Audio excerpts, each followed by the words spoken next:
তো আমি চলে ও মা এদিকে আসো এদিকে আসো। আমি চলে এসেছি বাজারেতে, মানে ডাক্তার দেখাতে গেছিলাম। তারপরে এই দেখো, এটা কি বলতো, হচ্ছে ভোলে বাবা রই। এই দুটো হচ্ছে ভোলে বাবা রই, ঠিক আছে। চলো এখানে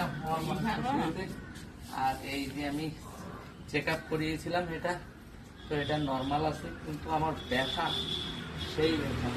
একটা ডাক্তারের ব্যথার ওষুধ 100 কত টাকা, 69 না 80 টাকা, মানে বলো 60 টাকা 100 ব্যথার ওষুধ। তুমি বলো না, আর যা ওষুধ আছে ওইখানে আছে।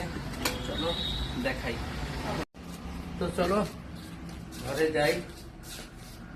হ্যাঁ রাখো এক জায়গায়। আর এই যে আর আগের ওষুধ কোথায়, এই যে এখানে সব এইবারে ওষুধ ওষুধ হতে থাকবে, সব গাদা গাদা ওষুধ দেখে